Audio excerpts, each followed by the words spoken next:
This is Eric Waters, VP membership with 100 Black Men.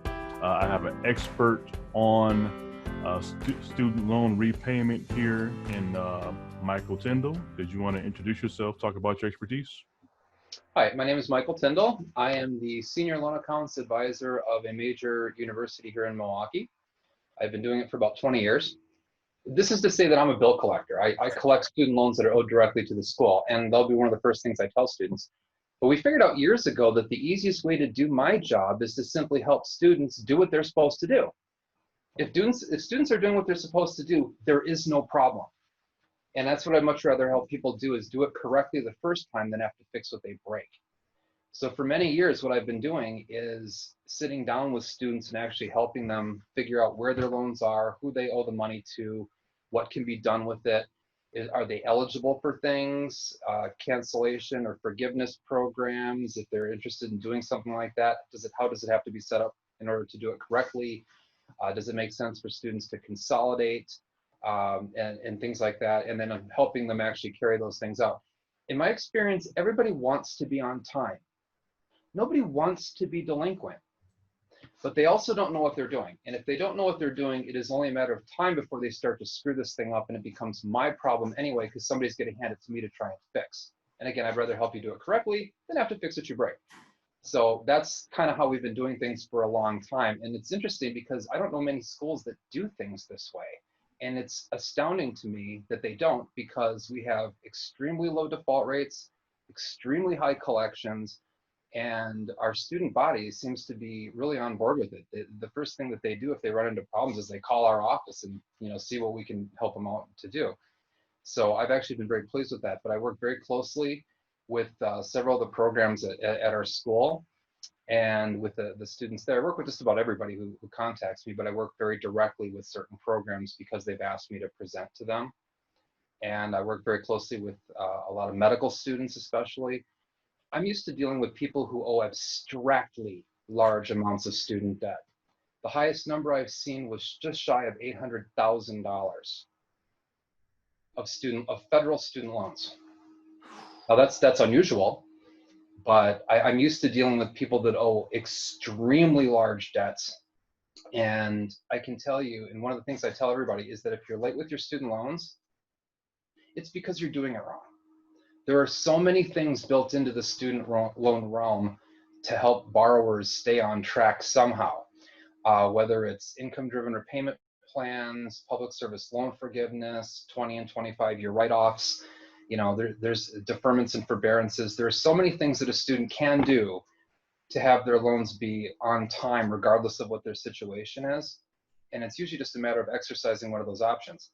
So one thing that I'd like to say right away, right now, effective March 13th, 2020 through September 30th of 2020, per Donald Trump announcement, followed by the passage of the CARES Act, federal student loans that are held by federal agencies and federal contractors, that's going to be direct loans, most FFEL loans, but not Perkins, not all FFEL loans, not private loans, not institutional loans, but direct loans and most FFEL loans are automatically being put into what I'm calling the COVID suspension, where they're being put into administrative forbearance.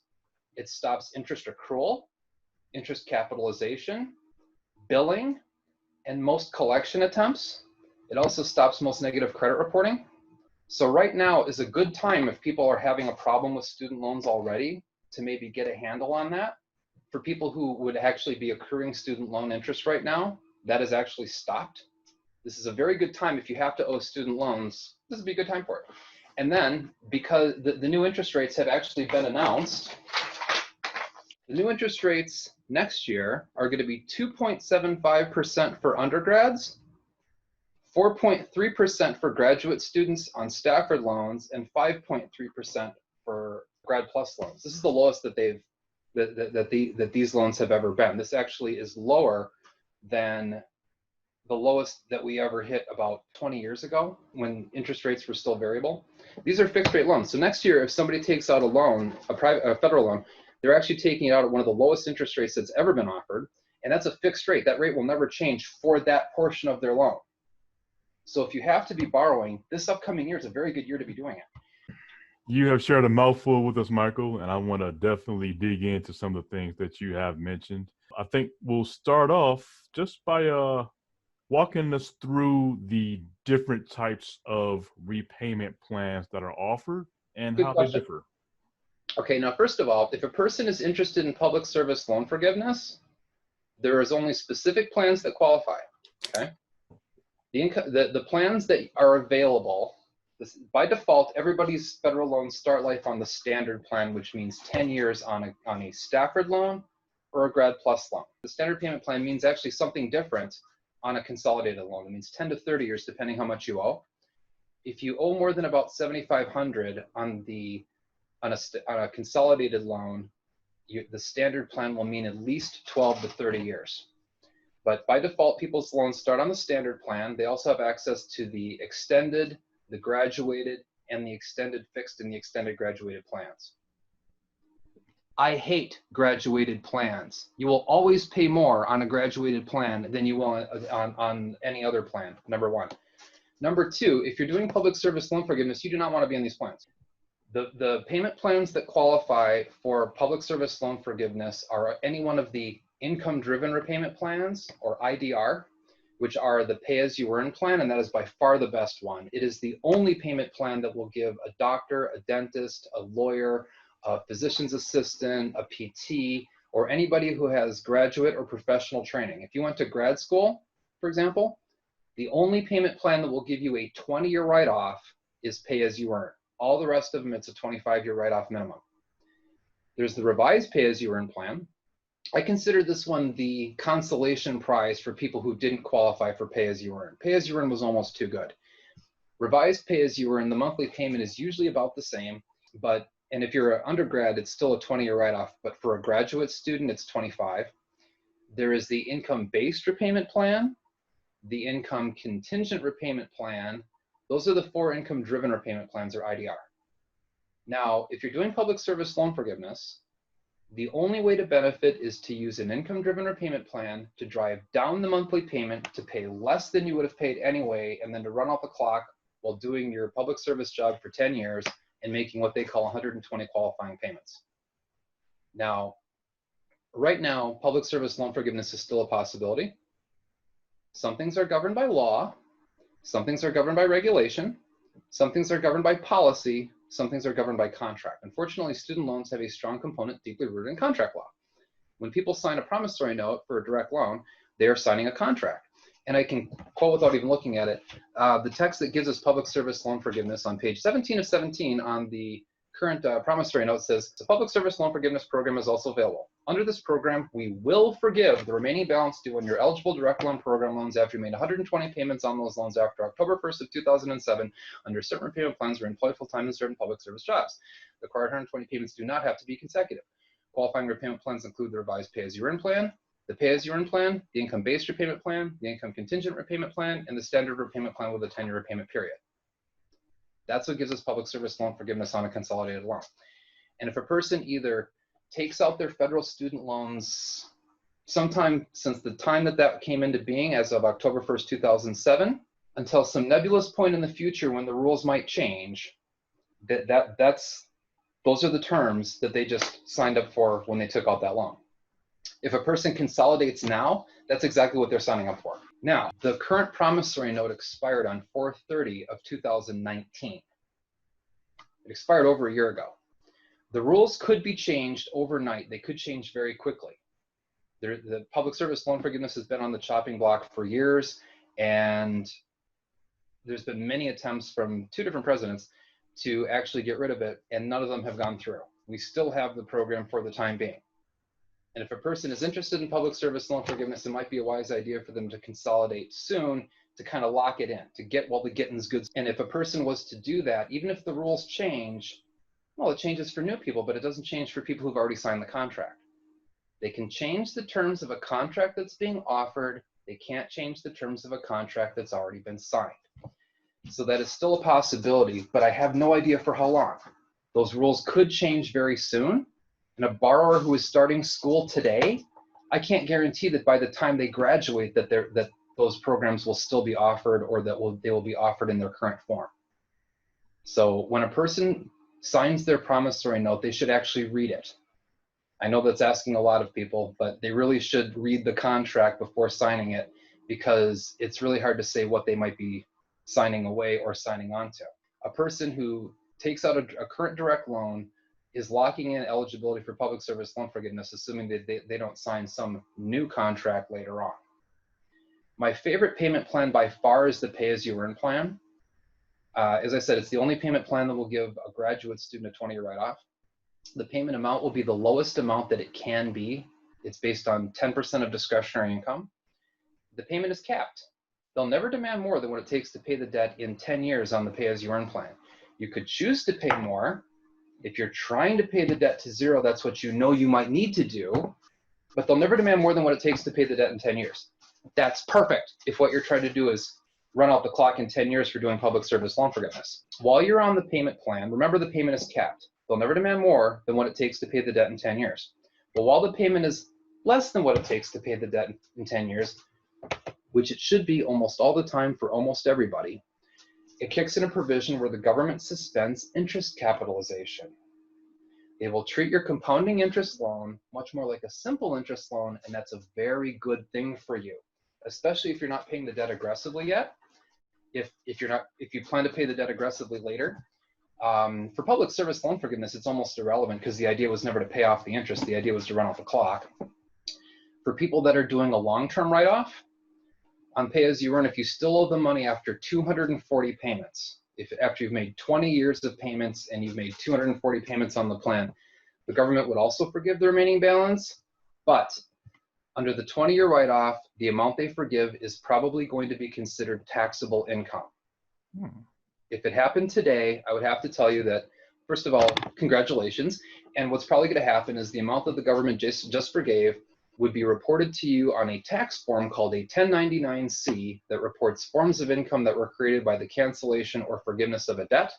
You'd have to claim it as a form of income, and I would expect to be taxed on it. But I'd still rather pay the taxes than the debt if it came down to that. You know, if nothing else, it's nice to have that safety net. It's like putting up a backstop behind a backstop at a rifle range. You know, something goes through the first one, well, something's going to stop the bullet. But people have about 4 ways of getting out of the debt.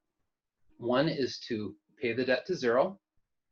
The second is to run out the clock over 10 years of doing public service loan forgiveness, or run out the clock over either 20 or 25 years of being on an income-driven repayment plan, or to die. Student loans are forgiven in their entirety in the event of the death of the borrower.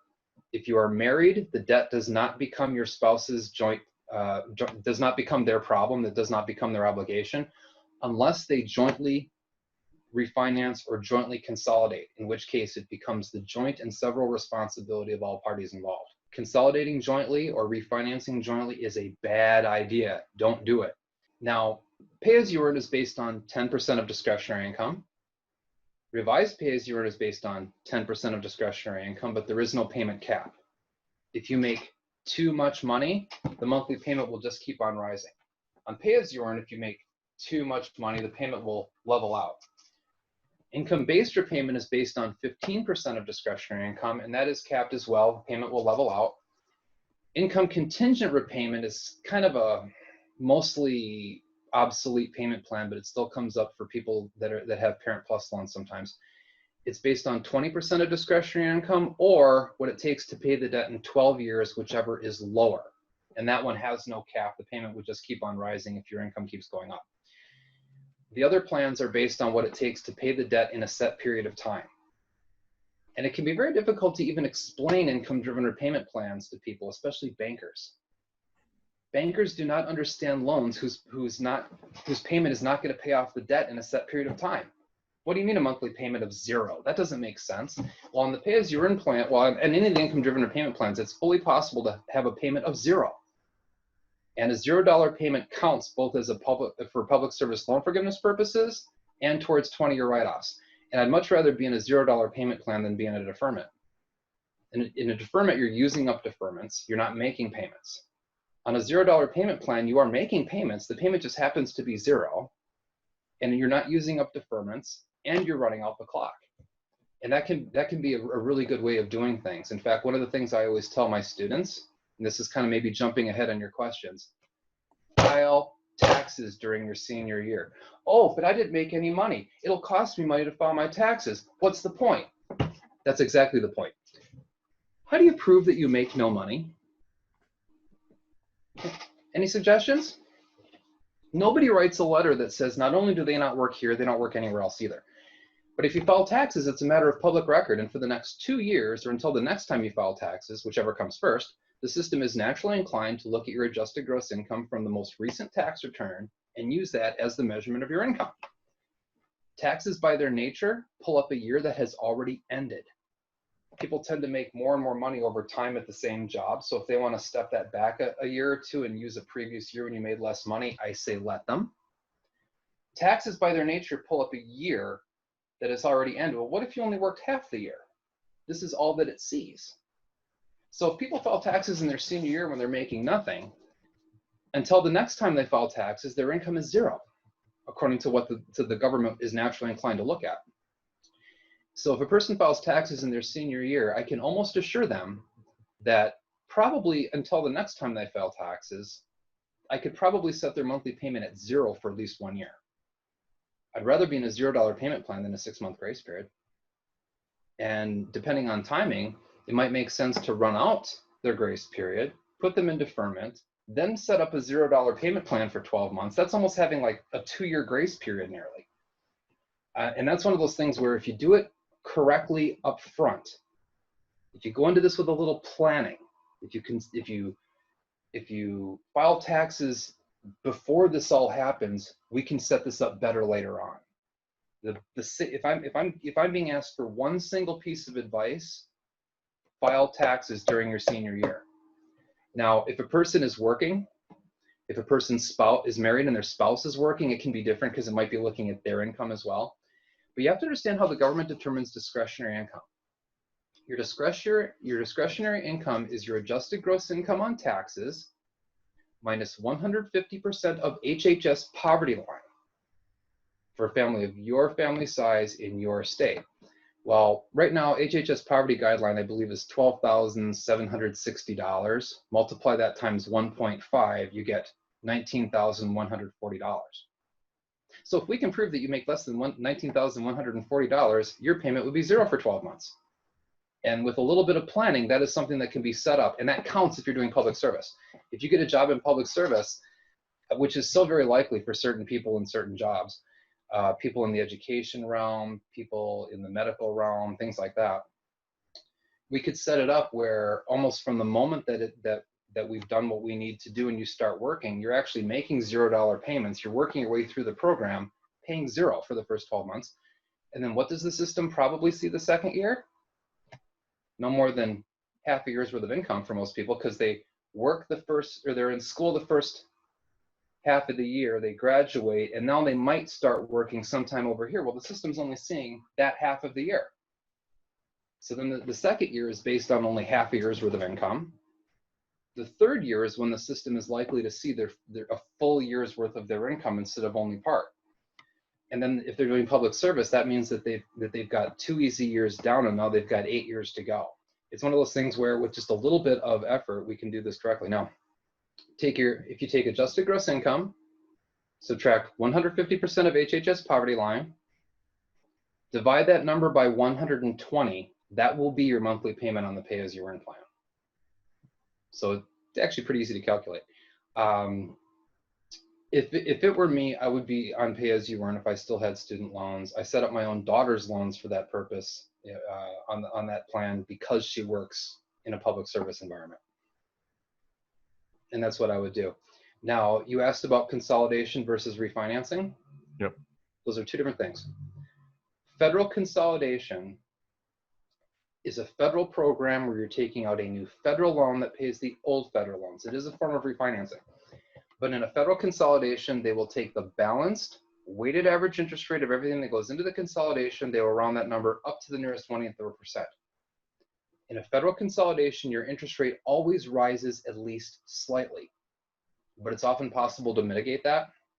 I once had a student who owed $350,000. We figured out if he paid $50 on one loan before he consolidated, he'd get a lower rate on the whole thing. He's like reaching for his wallet, quick draw style. I'm like, dude, you don't pay me. You know, a lot of times by just calculating in advance what will happen, we can figure out how to do it better. But it still makes a federal loan. The new federal loan is eligible for public service loan forgiveness. Sometimes it's necessary to do that. It's possible to take federal loans that would not be eligible for PSLF, public service loan forgiveness, and turn them into part of a loan that is. It's possible to roll loans from a multitude of sources together into one federal loan that's easier to deal with, to move that loan to the right company for public service loan forgiveness, to put it on the right payment plan, to preempt the grace period, and to lock in the terms all in one fell swoop if a person consolidates soon after school. That's often something I recommend people do. Private refinancing is a very different thing. There you are finding a private company who's willing to pay off your federal and/or private loans with a new private loan, and yes, it is possible to get a lower interest rate. But I'm never excited about that idea. You are permanently giving up all the magic abilities that are built into a federal loan. You're giving up public service loan forgiveness, income-driven repayment plans, 20 and 25-year write-offs, options for deferment and forbearance, options for further consolidation, things like that. You're turning everything into a private loan from a for-profit company who wants their frickin' money. But for the right person whose sole plan is to just pay the debt off as quickly as possible, that can make sense. That can be a good plan. But it's something where if you're considering doing that, I'd recommend shopping around. It is a competitive market. Unlike a federal loan where I can tell you exactly what your rate will be based on what goes into it, on a private loan, it's what you can be approved for. Interest rates right now are low and they're probably going to go lower. So if a person really wants to privately refinance, this might be a good time to do it. If a person's considering going to school on private loans, I would say don't do it. I would say take federal for everything if at all humanly possible. Private loans are the lender of last resort while you're in school. And I can show people on certain websites that do both private student loans and private refinancing. You can get a better deal privately refinancing loans you already have than the interest rates that they'll give you while you're in school. While you're in school, you're simply of worse credit risk. They don't know you're going to graduate. They don't know you're going to become a doctor or a dentist or a lawyer. They just know that you need this money and they kind of have you over a barrel and they're going to charge you for it. Once you're out of school, suddenly you're much less of a credit risk. Now they know you're good for it and you can get approved for a much lower interest rate, even through the same company, to refinance whatever you have, private or federal. So I'd take it out federal and then maybe consider privately refinancing after school if it makes sense to. But one of the things that always makes me shudder a little bit is when a student comes in and says, yes, I have a huge amount of private student loan debt. We'll see where this is going. Whereas with federal loans, we can work wonders. We can make magic happen. We can cast out demons. With private loans, your option is to pay them or maybe refinance it again and again. What happens if I get laid off? You know, we got a lot of layoffs going on right now. What happens if I lose my job and I can't pay? Good question. First of all, again, during the COVID-19, until September 30th, most federal loans are already in an administrative forbearance. If a person has Perkins loans, health profession student loans, federal nursing loans, things like that, they probably have to request deferment, but they probably would be given it. Those lenders, it's not automatic, but those lenders have later been given the option to give it at lender discretion, and they probably would. And for now, that's how I would do it. But while most student loans, federal student loans, have 3 years of economic hardship deferment, 3 years of unemployment hardship deferment, and 3 years of forbearance. Here's the magic words. Hi, it's me. I'm unable to fulfill my financial obligations at this time. I'd like to apply for forbearance. You can just call most lenders up on the phone and they'll just give it to you right over the phone like that, or you can apply online. If you're unemployed, you might as well apply for unemployment deferment because it does stop the interest accrual on subsidized loans. It's a little better that way. And it doesn't use your forbearance eligibility. Forbearance is discretionary. If you ask for it, they'll probably give it to you. Deferment, it uses it up. You have to qualify for it. So it makes sense if you do qualify to use that instead. And you probably have to apply, but it's not a hard application. If a person can document that their income has gone down, they might set themselves up on an income-driven repayment plan for a $0 payment or for a very, very low payment. That's my favorite one because it still counts as you making payments. And it counts for 12 months at a time. So let's suppose for people like say recently with COVID, they have a sudden decrease in their income. Take 1 month's worth of your lower payment, your lowest paychecks, or sales associates that get paid on commission, wait staff who gets commission and tips, attorneys who bill hours, anybody where your income is kind of all over the place depending on what went on. I tell people pull the dumbest, poorest, lamest month's worth of pay stubs that you can lay hands on and submit that as income verification, and it will set your monthly payment down possibly as low as 0 for 12 months. Well, if you get a job 3 months later, if your income goes back up, they've already set your payment for 12 months. You're good to go for 12 months. And all the income-driven repayment plans do is they set the minimum acceptable monthly payment. You can always choose to pay more if you want to, but you can't pay less. It's almost always to your advantage to have your payments set as low as possible because it gives you flexibility with what you're going to do. Now, it does become a matter of personal discipline. Some people, if they're billed 0, that's what they'll pay, even though they know they should be paying more aggressively. Other people, it's like, well, I know my payment is 0, but I want to pay more. And in fact, what I'm going to do now is I'm going to prioritize.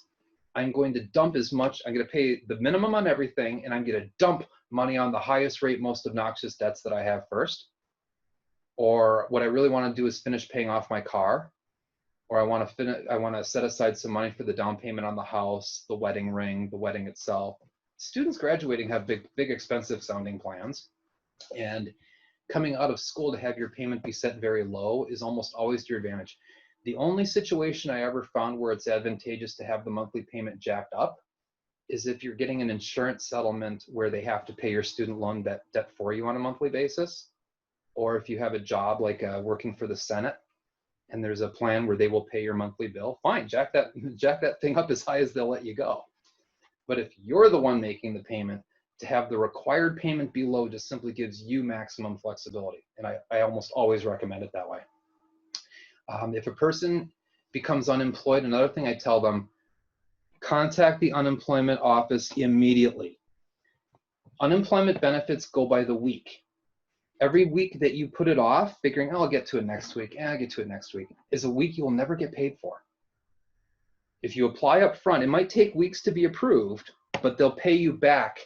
They'll back pay you retroactively from the time that you started becoming unemployed. But you applying for unemployment is what determines when you became unemployed for their purposes. If you were to come in 4 weeks after the fact and say, well, I became unemployed a month ago, they'd be like, well, we just put you in for being unemployed today, and we'll see, we'll see if this gets approved, and then it'll go from there. So if you get canned today, before you get home, go to the unemployment office or go onto the Department of Workforce Development website and apply. And I recently helped somebody do something like this who wouldn't normally be qualified for unemployment because they're an independent contractor. Because of what they call PUA, Pandemic Unemployment Assistance, right now people can get unemployment who wouldn't even normally qualify because of COVID. But from the moment that you become unemployed, that day preferably, go online and start the application process so that you can start getting paid as of that week. Do not put this off. If a person becomes unemployed, accept the reality of what just happened and start dealing with it immediately. As opposed to, well, I'll get to it, or oh, I'm sure I'll get hired next week or something like that. No, apply immediately. If a person has student loan problems, the sooner you get to it, the better off you are. Do you know what the penalties for default on a student loan are? What is it? They can tack on up to 30% collection costs. The whole account comes due all at one time. It can be handed to a government agency or government subcontractor who can sue you, garnish your wages, offset your taxes. Don't worry about the government, they'll get their money. I had a student once who owed this is almost a perfect example. They owed almost exactly $100,000. They came into my office with a garbage bag full of unopened mail that sat 2.5 feet tall, 2 feet wide, and it kept its shape when I sat it in the middle of the table of unopened mail. We're going through this thing. We went through all the envelopes, discarded the envelopes. We actually took a photo of the student doing garbage angels in the discarded envelopes. We covered every square inch of the floor, the furniture, and everything else within the room. But I'm going through this, and it's like,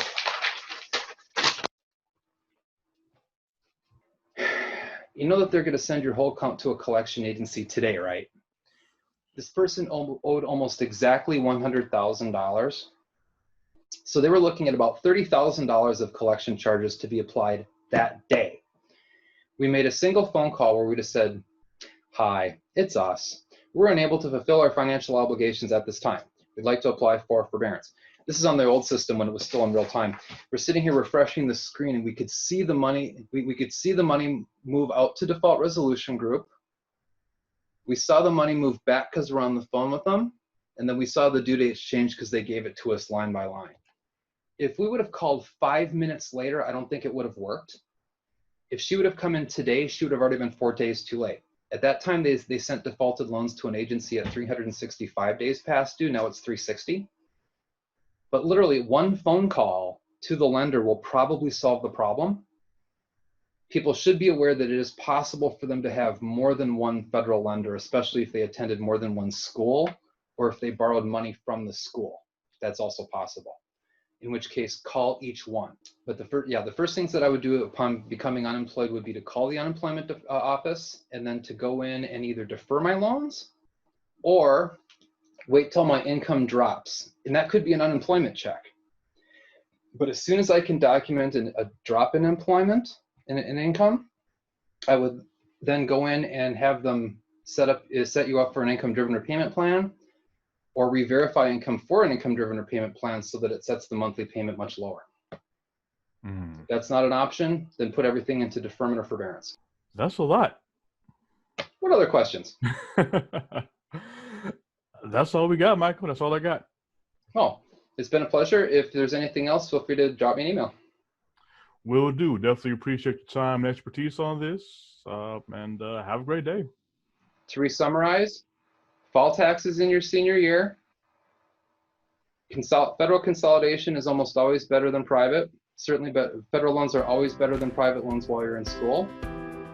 If you become unemployed, react immediately, and good luck. Got it. All right. Thanks, Michael. You have a good day. You too.